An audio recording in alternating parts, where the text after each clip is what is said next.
والآن نحن أمام واحدة من أخطر لحظات الشرق الأوسط والعالم منذ سنوات، لحظة تتقاطع فيها الاحتجاجات الداخلية مع التهديدات الخارجية، وتتداخل فيها حسابات الحرب مع رهانات السياسة، وتتحول فيها إيران من مجرد ملف إقليمي إلى قلب عاصفة دولية مفتوحة على كل الاحتمالات. من طهران حيث الشوارع تغلي والاحتجاجات تتصاعد، إلى تل أبيب التي ترفع مستوى التأهب الأمني، مروراً بواشنطن التي تكمل استعداداتها العسكرية، وصولاً إلى موسكو وبكين اللتين تلوحان بردود غير تقليدية. المشهد واحد: العالم يقترب من حافة مواجهة كبرى وإيران في مركزها. وفق سيناريوهات متداولة داخل دوائر استخباراتية غربية، فإن الضربة العسكرية المحتملة ضد إيران لم تعد مجرد فرضية نظرية، بل سيناريو جاهز للتنفيذ في أي لحظة. الحديث يدور عن موجة أولى من الهجمات تستهدف مواقع عسكرية حساسة ومنشآت استراتيجية، إلى جانب شخصيات قيادية بارزة داخل الحرس الثوري الإيراني، في محاولة لتوجيه ضربة قاسمة لقدرات النظام في توقيت بالغ الحساسية.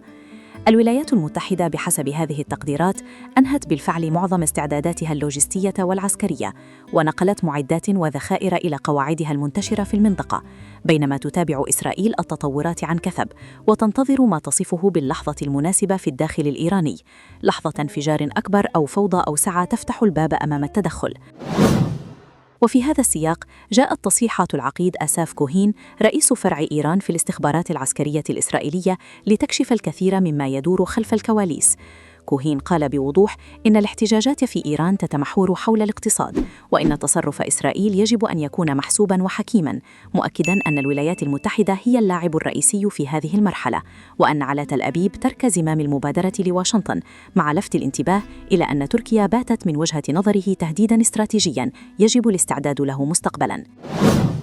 هذه التصريحات لم تأتي من فراغ، بل تعكس قناعة متزايدة داخل إسرائيل بأن أي مواجهة مع إيران لن تكون تقليدية، وأن الجبهة لم تعد عسكرية فقط، بل سياسية واقتصادية ونفسية وسبرانية في آن واحد. وفي طهران لم يتأخر الرد. المرشد الإيراني الأعلى خرج بتغريدة مقتضبة لكنها محملة بالرسائل، قال فيها إن الله سينشر قريباً شعور النصر في قلوب أبناء الشعب الإيراني. رسالة بدت وكأنها موجهة للداخل والخارج معاً، في محاولة لرفع الروح المعنوية وتأكيد التماسك في مواجهة الضغوط المتصاعدة. في المقابل، الإعلام الإيراني تحدث بوضوح عن ترقب شعبي لضربة أمريكية محتملة، وسط تحليلات ترى أن واشنطن قد تستغل حالة الاحتجاجات للضغط على مفاصل الدولة، أو حتى الدفع نحو سيناريو إسقاط النظام. ومع تصاعد القمع الأمني ضد المحتججين، دخلت إسرائيل حالة تأهب أمني مرتفعة، تحسباً لأي تطور مفاجئ قد يجر المنطقة إلى مواجهة شاملة. صحيفة نيويورك تايمز كشفت أن الرئيس الأمريكي دونالد ترامب اطلع بالفعل على خطط وبنك أهداف لتنفيذ ضربات ضد إيران خلال الفترة المقبلة، وهو ما أكدته نبرة التهديد في تصريحات مسؤولين أمريكيين قوبلت بردود إيرانية شديدة اللهجة. رئيس البرلمان الإيراني كان واضحاً وصريحاً دون استعارات أو لغة دبلوماسية. قال إن أي هجوم أمريكي سيقابل بقصف مباشر لإسرائيل وللقواعد الأمريكية في المنطقة، وأن أي استهداف لإيران سيجعل هذه المواقع أهدافاً مشروعة. وأضاف أن دعم ترامب للحرب لن يغير من المعادلة، مؤكداً أن الأمن شرط أساسي للاستقرار، وأن من يشعل الحرب يستهدف معيشة الشعب الإيراني. لغة التهديد هنا لم تكن مجرد استعراض، بل إعلان قواعد اشتباك جديدة، عنوانها أن الضربة لن تمر دون ثمن، وأن الرد سيكون واسع النطاق. وفي خضم هذا التصعيد ظهرت مؤشرات لافتة أثارت جدلاً واسعاً. رصد تحليق طائرة أمريكية نادرة من طراز بوينغ E-4B نايت واتش، المعروفة باسم طائرة يوم القيامة، وهي مركز قيادة جوي مصمم للعمل في أسوأ سيناريوهات الحروب، بما فيها النزاعات النووية.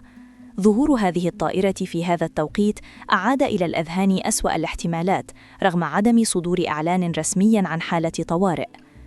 بالتزامن تم رصد تحركات عسكرية أمريكية غير معتادة شملت إقلاع طائرات نقل عسكرية ثقيلة من طراز C-17 باتجاه الشرق الأوسط، وتحليق طائرات تزويد وقود KC-135 فوق الخليج العربي والأجواء العراقية، وهي عناصر أساسية لأي ضربة جوية بعيدة المدى. كل ذلك تزامن مع تصعيد أمني داخل إيران، حيث نزلت قوات الحرس الثوري والباسيج بقوة إلى الشوارع للسيطرة على الاحتجاجات، في وقت بدأت فيه السلطات الإيرانية تحشد مؤيدي النظام للنزول إلى الميادين، في محاولة لإظهار أن الشارع ليس موحداً ضد الحكم، بل منقسم، وأن هناك كتلة شعبية تدافع عن المرشد وترفض التدخل الخارجي. لكن المشهد لم يتوقف عند هذا الحد. على الجبهة السبرانية تعرض الداخل الإسرائيلي لهجمات نفسية وإلكترونية غير مسبوقة.